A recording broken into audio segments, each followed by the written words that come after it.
Hello, good afternoon, friends. Welcome to Coffee Break. This is Dr. Michele Alignay. I am live in my Facebook page via Feast Books and via Feast TV social media channels. So, good afternoon, good evening, good morning, wherever you are in the world. Take time to sit down with yourself because today we're going to dissect something that is very relevant for all of us. I know na madalas yung marinig, parang ano ba yan, yun na lang paulit-ulit yung topic. Pero how much is the application that we're actually doing in this topic? So, good afternoon. Tell me where you are.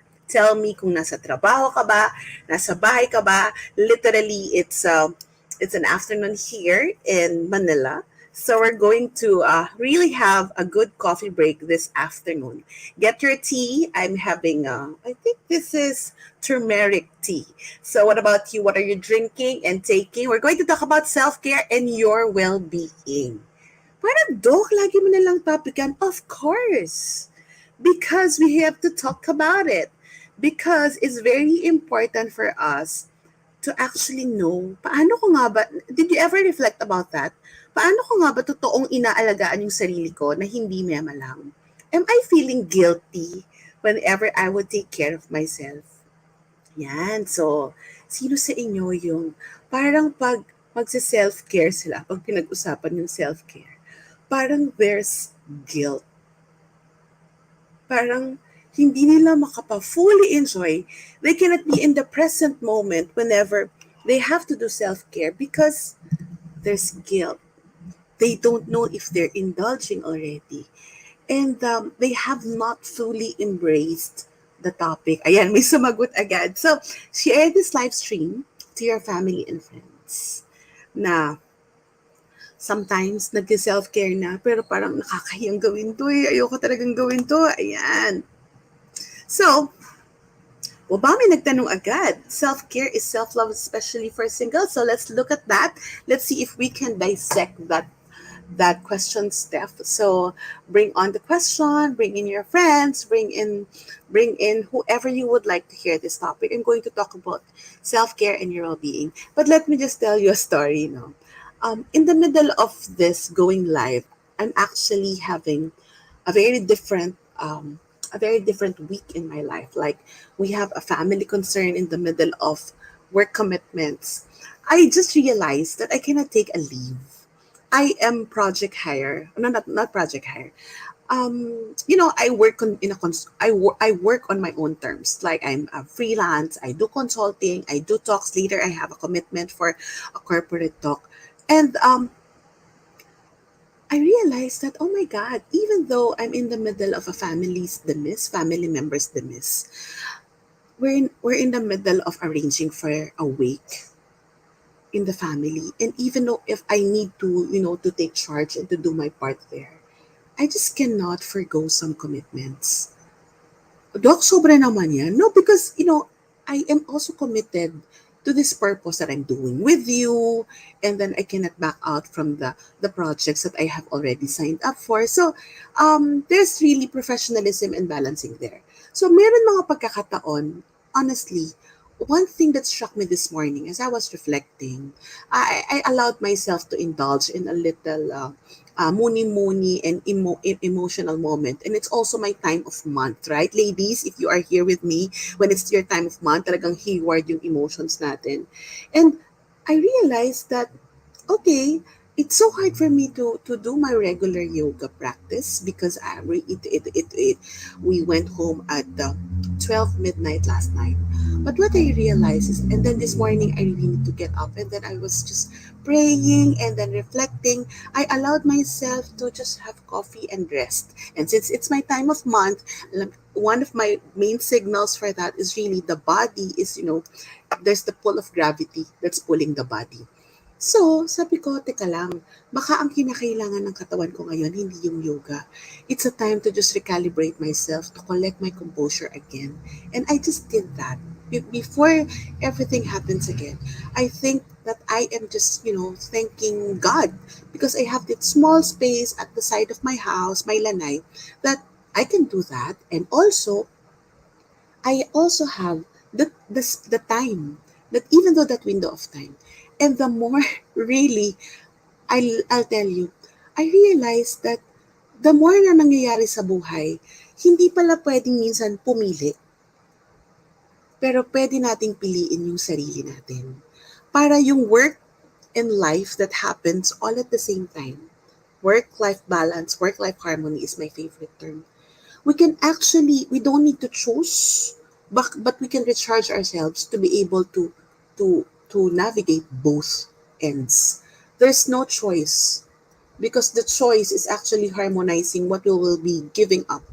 Since I cannot give up both, I need to craft my schedule in such a way that masisingit ko ba yung pag-tune in sa sarili ko. And the thing is, even though it's so little, we have to ensure that, sorry, nagsimula na ako sa kwento. We have to ensure that we'll allow ourselves to operate in the proper mindset and in the proper little pockets of self-care that we can do for our well-being. Why?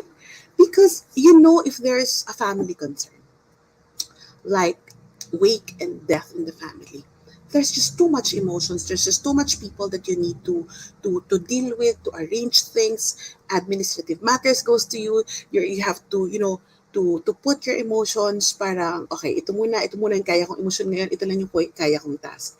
And because of that, you need to put little pockets of self-care so that we will not just collapse. Hindi lang tayo babaksak. And let me tell you, what are the little things that I have to do for myself today? Since I have to arrange my schedule, I have to arrange many things. So this morning, I allowed myself to rest a bit. So in between getting back to the house, having lunch, uh, I just chit-chat with my kids over late lunch with habang nagdi-dessert kami together, and then I took a nap. I cannot sleep. I cannot turn down my head. I just, no, parang cat nap. But that alone, it's actually self-care for me. I love taking cat naps. And then, I took a good bath. I really took a good bath. Kahit na naligo na ako ng morning, it's still, I'm taking care of you because the rest of the day until the midnight, it's going to be another haul. Long haul na naman. Where are you here, friends? Pareho ba tayo ng pinagdadaanan? Na parang ang daming nangyayari, hindi mo alam ang pipiliin mo. Ito yung sasabihin ko, self-care and your well-being matters. Your well-being matters, so you put little pockets of self-care so that you can recharge in between. So maganda nating i-visit yan. And then what about well-being? Well-being, it's actually the wellness. I always share this. It's actually the wellness of our total being, our physical, our emotional, our social, our psychological and spiritual side. So it means it's our totality. It's our totality. Self-care, it's our totality. Can you say that? No. Well-being, it's our whole being. Well-being, it's part of everything who we are. It's composed also of our purpose in life. It's composed of our happiness and life satisfaction. It's composed of healthy relationships, and most importantly, it's composed of mental and physical health. So come to think of it, self-care may be a part of self-care. It's for me, self-care is very instrumental to well-being. That's why I realized this morning, yes, I may not have the perfect outline for today's session.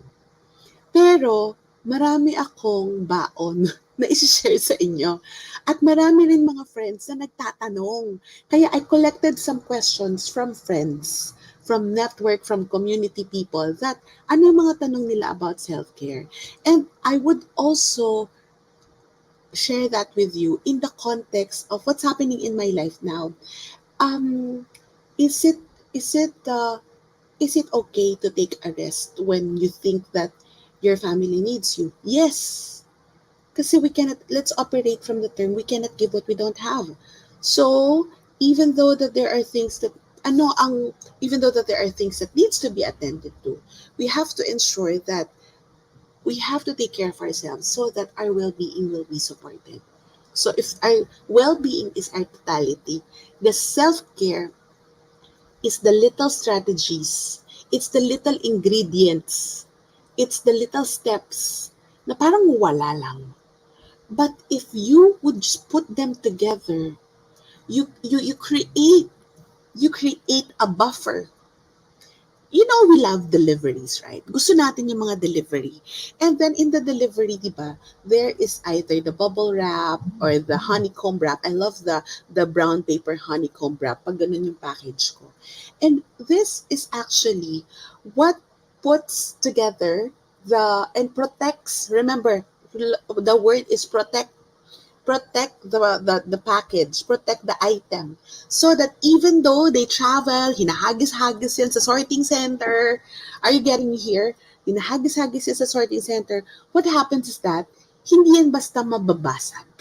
Because there's a bubble wrap. There is a protection. There is an outer layer. Friends, yung outer layer, yung bubble wrap, yung honeycomb wrap, yung wrapping na maganda sa isang magandang box, when you order a package, that is self-care. Because our well-being, it's actually the one inside and the purpose of the item. For example, you ordered maybe makeup. So we serve that particular purpose.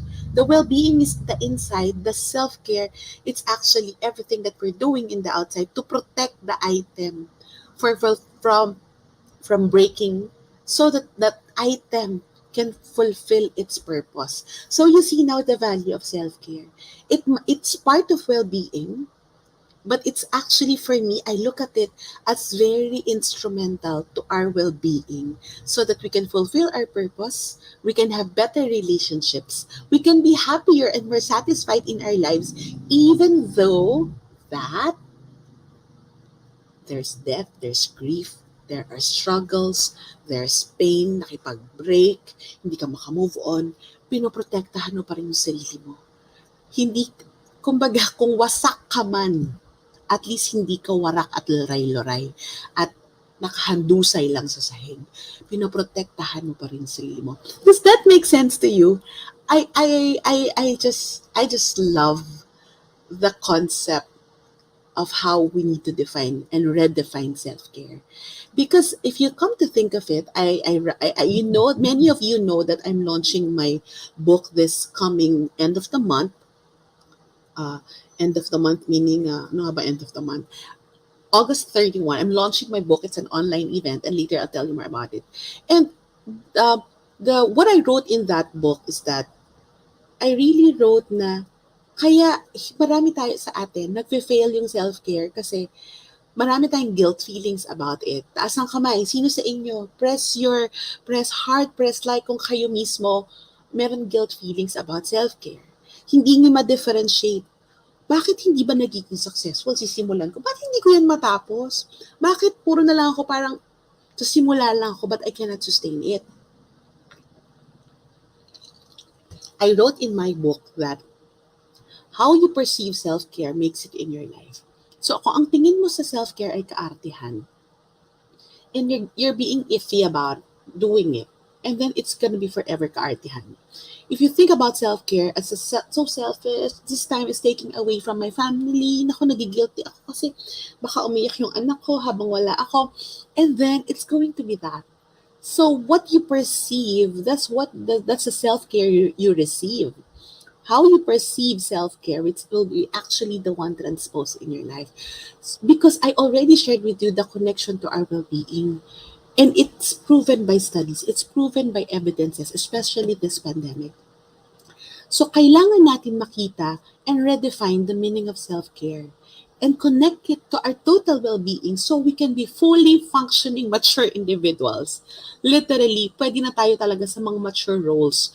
At in the middle of a very mature roles in our lives, in the middle of all the hanash and the ganaps, even though that we are hitting our rock bottom, still, we have that conscious awareness na gagawin ko to kahit ang sama ng loob ko. Gagawin ko to kahit umiiyak ako. Pagbibigyan ko nga umiyak yung sarili ko kasi kailangan ko munang ilabas. Is it selfish to do that? So earlier, and I started the day very heavy. I really opted, okay, I'm not gonna feel guilty. I'm gonna order kahit na nag-coffee na ako sa bahay, I'm gonna order my favorite drink and have it delivered. So, ayan, yan yung maliliit na bagay. And then in the middle, after my late lunch with my kids, as I said earlier, so I put on, I have a little dessert, I took a few minutes nap, and then I got a good shower again, and I put makeup, and then I'm facing you right now. So, iyon siya. So, here is my self-care. Is the self-care that we're doing for our well-being, or is it self-serving? What do you think? Dun sa ginawa ko, is it well-being? Is it for my well-being, or is it self-serving? Paano ba natin makikita? I actually dissected a lot of this part in the book. It's your self-care indulgence, or it's self-care really for your health. But let's look at it. Kailan siya nagiging para sa well-being? At kailan siya, yes, thank you Noreen, thank you Noreen, kailan siya nagiging for well-being at kailan siya nagiging self-serving? Self-serving, for me, personally, it becomes self-serving if what I did only, it's because wala akong pakialam sa lahat. Hindi ko inayos yung mga basic responsibility ko. I am gonna order coffee, bahala kayo kung may pagkain kayo dyan. Yan. So another thing, it's going to be self-serving. It's that if I just took a nap and then I did not check on my kids kung kumain na ba sila. That's self-serving. It's going to be self-serving if ay gusto ko lang mag-ayos. Kahit malate ako dito sa live stream ko or dun sa corporate talk that I will have earlier, basta naka-makeup ako, okay lang. No. That's self-serving. But the things that we do because we love and we want to serve more, that's why we are actually discharging ourselves. That is truly for our well-being. Pati ka lang, para mamaya marami akong energy para sa lahat at para hindi ako malate, I will do this. Para I can have a little time with the kids, I will do this. Para I can have, I can be my loving self to my husband even though our emotions are everywhere and we are in the middle of so too many things happening. Okay, let's buy coffee. Let's buy it. Let's have it coffee together. So that's actually for our well-being. So we can support each other. We can support our family. We can support our work and our loved ones. Pag self-serving yan, sa'yo lang lahat. Wala ka nang pakialam sa iba. So, you have to check, is my guilt coming from a past? Is my guilt coming from because I don't know the proper definition of self-care? Saan galing yung guilt mo? Okay, let me get one question. Sa mga nagpadala ng tanong, may isang tanong. Eliza asked, how do you manage guilt when you're taking care of yourself? You just ditch the guilt. You operate from a place that you need to refill yourself. You don't operate from a place na nag-iinarte ako. Or so when you start operating and thinking that I need to do this to recharge so that I can serve my family more, why would you have space for guilt? You don't you don't look at it on that angle anymore because you're going to look at it on the angle that I want to fill myself so I can have more love to give. But if you're coming from a place of approval, you're coming from a place of lack, ayaw mong may masabi yung ibang tao, ayaw mong masaktan yung ego mo, then guilt will really be there. Guilt will really be there. Kasi naman, baka naman nakaka-guilty, ginagawa ko to. No. So you manage guilt by checking where are you coming from. Are you coming from a place of trying to get the approval of other people, even on your time for yourself, even in caring for yourself? Or you're coming from a place that, hey, back off everyone, let me just have this time a little, just give me this time so I can refill myself. Later on, I can be with you, I can deal with you, I can just spend time with you and serve you better. Is that a good definition for you? Is that a clear way for you to look at self-care and to look at if it's self-serving? You can manage your guilt by checking the posture of your intention, checking your spirit, nasan ba ako? Bakit nga ba nagigilty? Saan ba galing yung guilty? Is it my preconditioning growing up? Is it my definition of self-care? If it's it my need to get always approval of other people? Or mali lang talaga yung tingin ko sa kanya? There. Sa tingin nyo, friends, for those of you who might be feeling guilty because of self-care, dahil hindi niyo tuloy ma-push, hindi niyo tuloy ma-pursue, hindi niyo talaga ma-consistently do yung mga gusto niyo gawin, then it might be because of guilt, it might be because of wrong definition. Another question from Elisa. How do you draw the line between taking care of yourself versus allowing yourself to become lenient, thus reducing the opportunities for self-growth? Actually, when you start, the line here comes from your definition. But because if you would like to serve more and you would like to refill yourself, that's actually allowing yourself to look for ways and opportunities to grow as a person, 'di ba? Kasi kung ang tingin mo sa self allowing yourself to be lenient, kung ang tingin mo lang sa self-care is para lang gusto ko lang pahinga. But you are not actually making it as a motivation to push yourself, then it's actually the self-serving. It's actually just leniency or let's just say laziness. Tinatamad ka lang. Sometimes you have to give in to your body because it's really tired. But when you start looking at it, you can draw the line clearly nasaan yung puso at intention mo. Am I making sense, friends? So tingnan mo, the line, you will draw the line. Kaya ba ako naghihiga? Dahil gusto ko magpahinga so I can have more love to give? Or gusto ko lang talagang humiga and wala na akong pakialam kung hindi ko ma-produce yung kailangan kong report? Hindi ako mag-reply sa ibang tao na kailangan ako today. Because I find myself answering many chats, many messages. But I am just choosing also ano yung papatulan ko at hindi. Is it very important? Is it critical?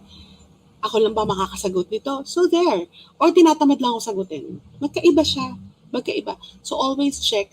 You can draw the line by checking the purpose, checking where your intention lies. Am I making sense with what I'm saying here?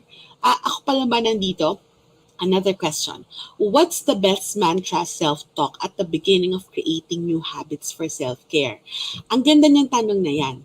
Pero kayong tanungin ko, sa mga may self-care practices with you guys, ano yung mga una niyong sinabi sa sarili niyo when you start doing self-care?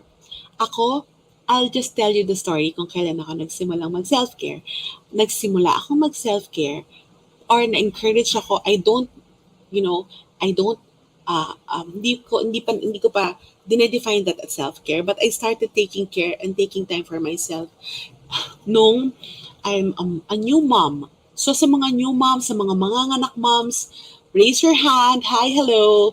You are the ones who are prone to being so taken and being too consumed by motherhood that you just might lose yourself in the process. So I was able to catch myself there because at 1 month postpartum pagkapanganak ko, cesarean, full breastfeeding, I'm always getting cranky. And my husband caught that. He nipped it in the bud and told me, get out of the house. Yung mga naka 1 month na si baby, naka maternity leave ako, get out of the house once a week for 2 hours. Sabi ko, what? I'm gonna feel guilty about that. Sabi niya, no, kailangan kasi para hindi ka na masungit. So that alone gave me, and then eventually,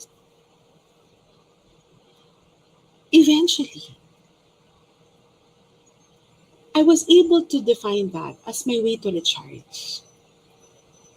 So ang mantra ko noon, I am just recharging myself so I can do more and love more and serve more. Another mantra, I cannot give from an empty cup.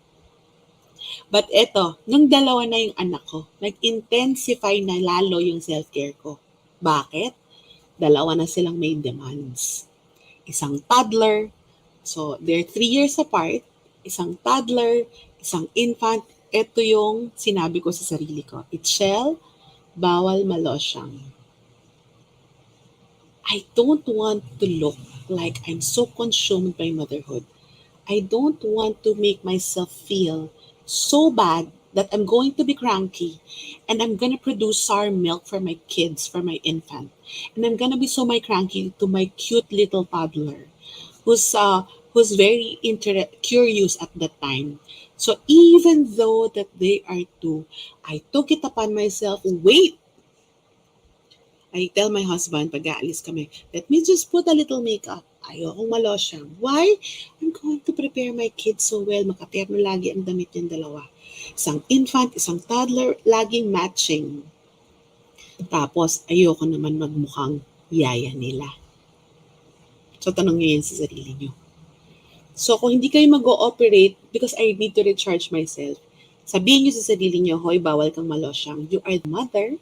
You are the loving, beautiful mother of your child. You are not a slave of your child. So you have to remember that so that you can be more life-giving. Right? Sanibigin na sa sarili nyo, bawal umasim ang milk kasi may absorb lang ng bata lahat ng mga postpartum blues nyo. Am I making sense, friends? So meron nagsabi na sapol, okay? So I don't know with you, I don't know what are you going through in your life, but in my book, bawal malosyang. Bawal malosyang, not the way I look only, but the way I feel about myself. And I'm not doing this for vanity, ha? So my mantras, I need to recharge myself so I can love more and serve more.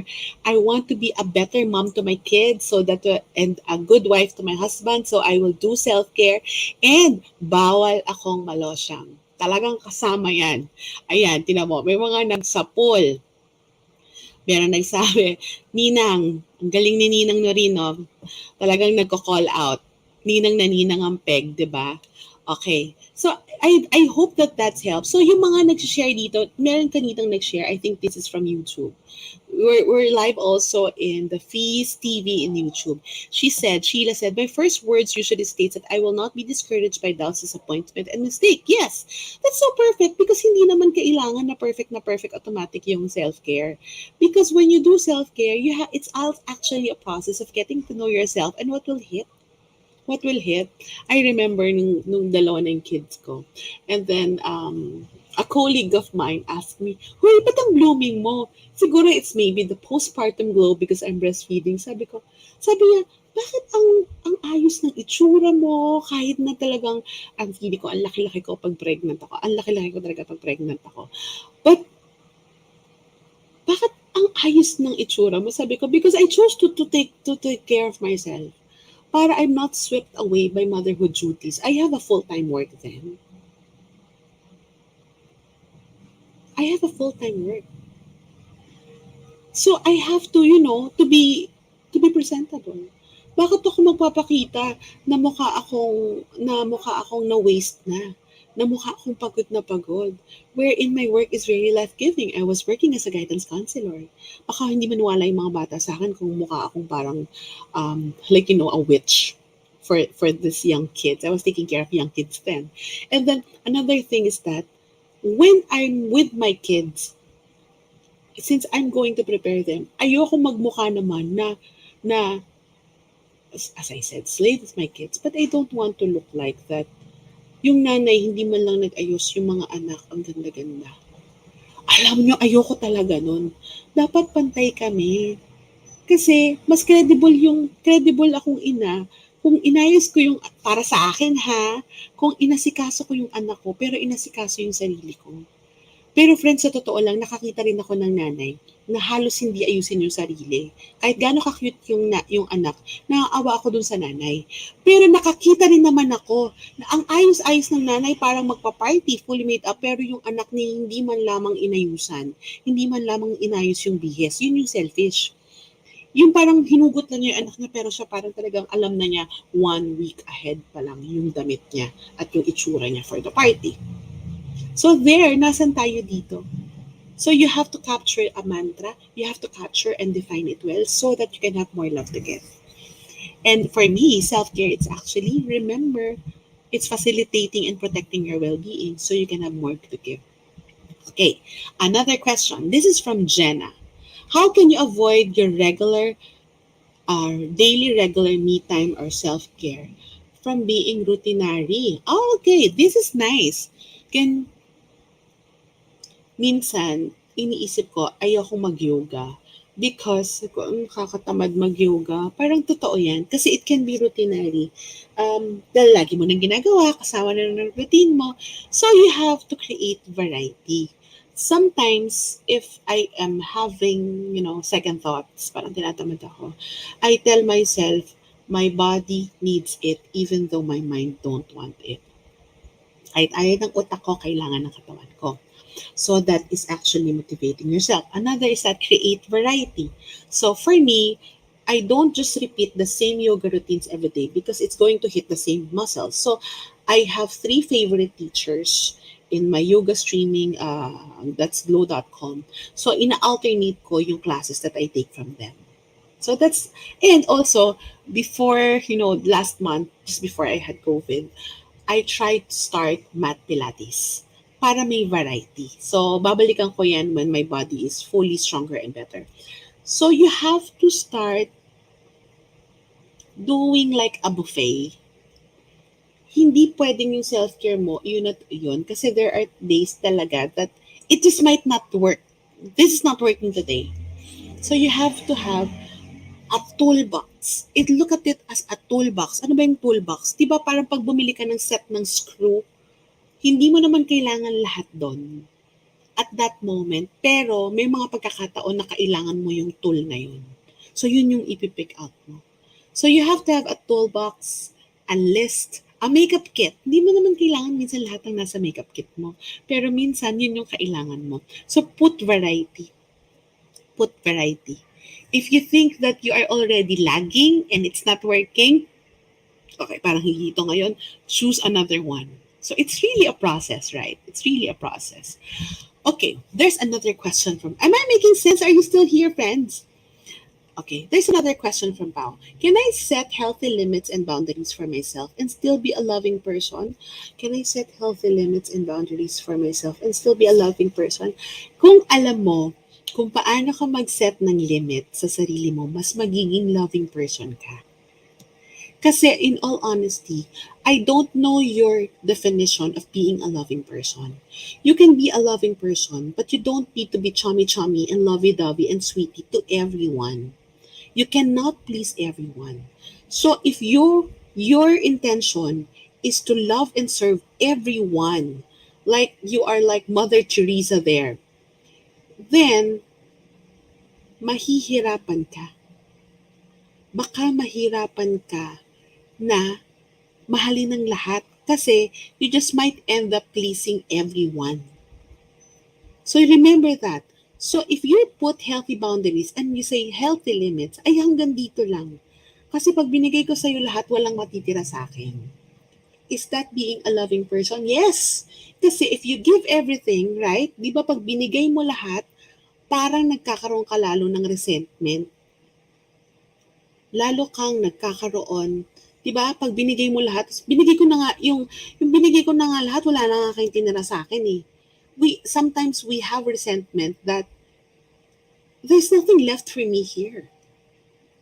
So isipin mo, how can you else do your mission better if there's a resentment already?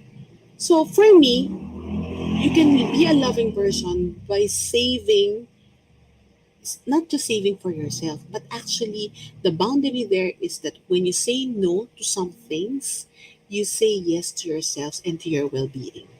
Again, I'll repeat that. When you say no to some things, it's saying yes actually to yourself and to your well-being. Hindi mo lang tiniran. Hindi ako naniniwala doon sa sinasabi nila, tiran mo yung sarili mo. No, hindi tayo parang tira. Hindi tayo parang bahaw lang.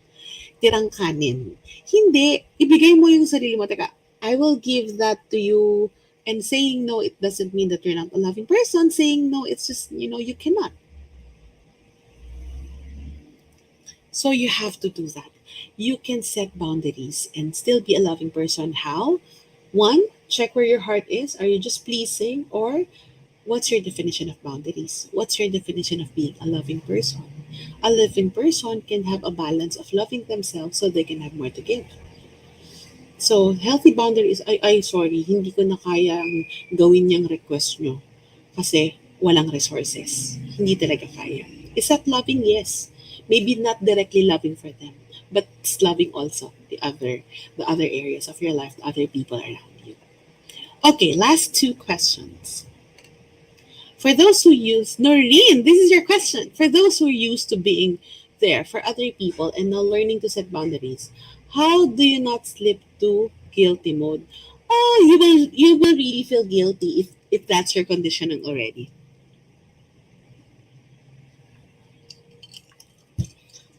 Because guilt is a feeling. It's naturally occurring based on our programming. Tandaan niyo yan. But you have to catch yourself. When nagigilty ka, huwag niyo nang husgahan ng gusto. Huwag na kayo maging judger sa sarili niyo pag nagigilty ka.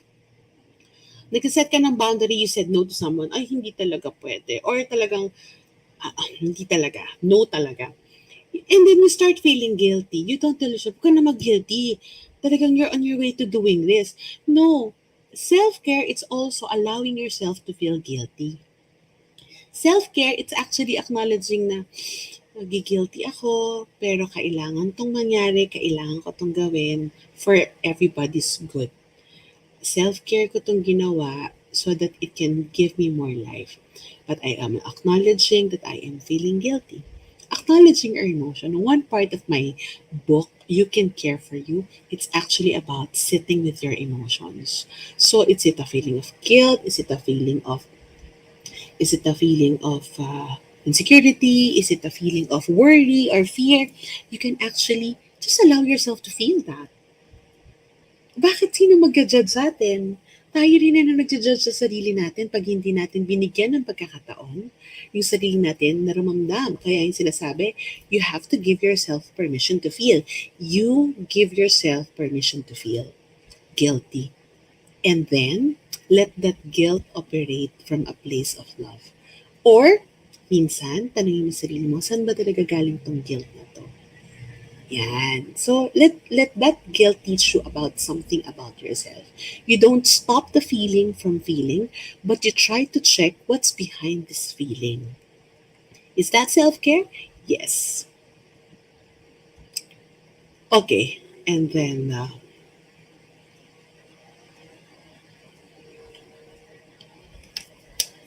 last question from Vina. For women, what's the best practice that you can give on how to take care of our heart? May it be practical, tip, or spiritual approach. We are open to hear from you. Thank you for this. Parang pang love notes tong tanong na to Okay? So, how to take care of your heart? Yun yung kaninang discussion natin.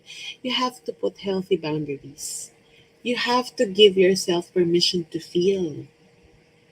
Nasaktan ka? Acknowledge mo.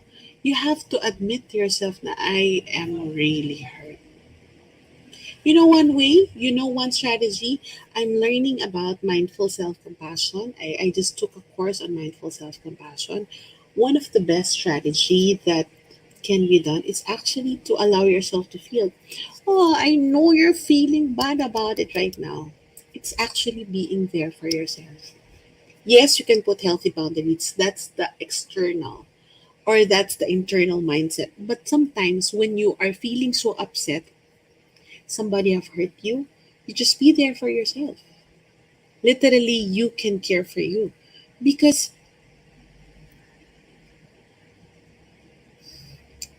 sometimes people we love fail us, right? The people we love and serve, they fail us also. So we have to be there for ourselves. We have to be compassionate for ourselves. We have to take a deeper look at what's happening. We have to check in our hearts. So, how to take good care of our heart? You acknowledge what the heart is telling you. If the heart is telling you about an emotion, sabi nga, pag meron kang pinagdadaanan, daanan mo lang. Pero sasabihin ko sa inyo, pag may pinagdadaanan kayo, hindi pwedeng daanan mo lang. Kailangan tingnan mong mabuti, suriin mo, check what is this experience, what is this pain, what is this anger, what is this struggle, what is this frustration, what is this shame, what is this situation telling me about myself. And then from then on, use it as a tool for you to act. Ah, ang tinuturo pala nito sa akin, hindi ko pa na-overcome yung insecurity ko. So, aminin mo sa sarili mo. That's taking care of yourself. Okay, so I'll work on my insecurity. Kaya pala gano'n na lang yung galit ko. I am not heard or validated. So, you validate yourself. Am I making sense? Kasi many times, we feel that it's other people's responsibility to answer our problems, to feel our lack. But through self-care and supporting our well-being, we're actually cushioning ourselves na kahit na may disappointment, kahit na we will always be disappointed. We might always feel guilty. We just might go through another struggle and minsan sabay-sabay sila. We will actually experience stress. But come to think of it, if we're in the middle of it, we're cushioning the blow of everything. And self-care is actually already taking care of your heart, it's taking care of your body, it's taking care of your mind, and taking care of your spirit. Is that practical? I don't know if it's practical for you, but those are actually mindset. Those are actually tools for you to learn. Is that helpful? I hope that that's helpful for you. So, friends, my biggest challenge for you, it's actually to fully, really look at self-care in the line of well-being.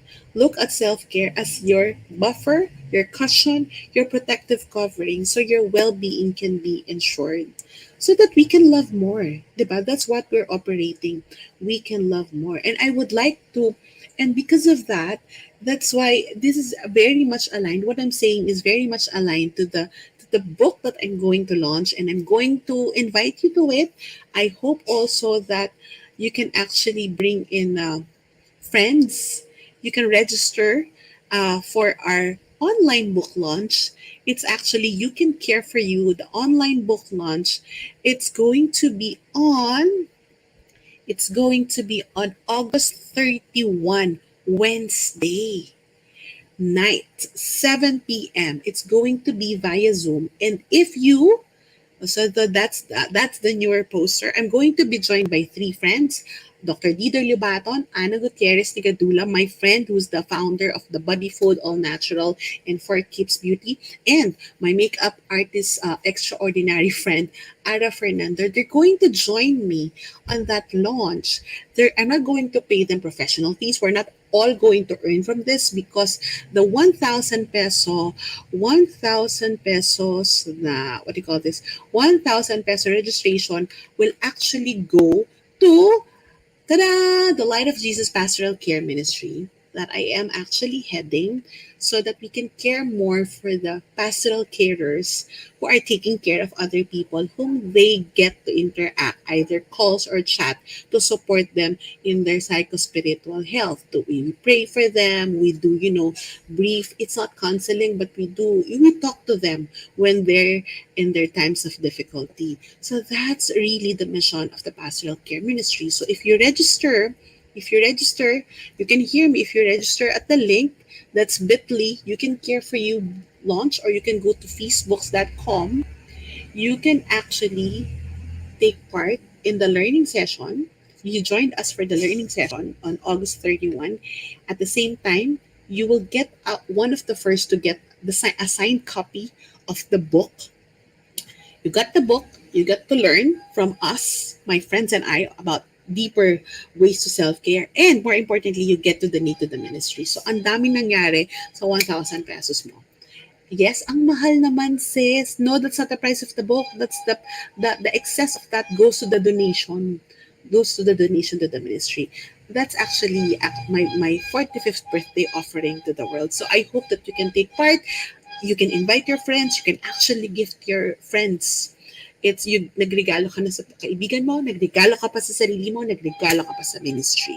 So that's about it. I hope that this coffee break has blessed you. I hope that coffee break is actually helpful for you. And if before I end, I would like to ask you, sa lahat ng nandito, I'm just so happy that a lot of you guys joined. Put here in the chat, put here in the comment section, what's your big takeaway today? Ano yung mantra mo? Ano yung line mo na hahawakan mo at gusto mong ipaskill sa malaking kartolina sa harap mo para i-remind sa sarili mo every day? Please put that in the chat. And I hope that you join me next week, August 25, for another series of self-care. And more importantly, you'll join me on the book launch on August 31. So I'm gonna wait for your insights. I'm gonna wait for your comments. I'm gonna wait for your learnings here at the chat. And I hope that this coffee break session has blessed you.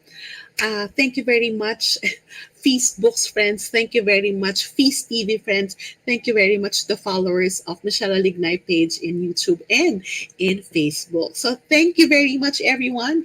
Yes, Noreen, ulitin natin yan, bawal malosyang. You can care for you because you would like to give more and love other people more. This is Dr. Michelle Alignay for Coffee Break.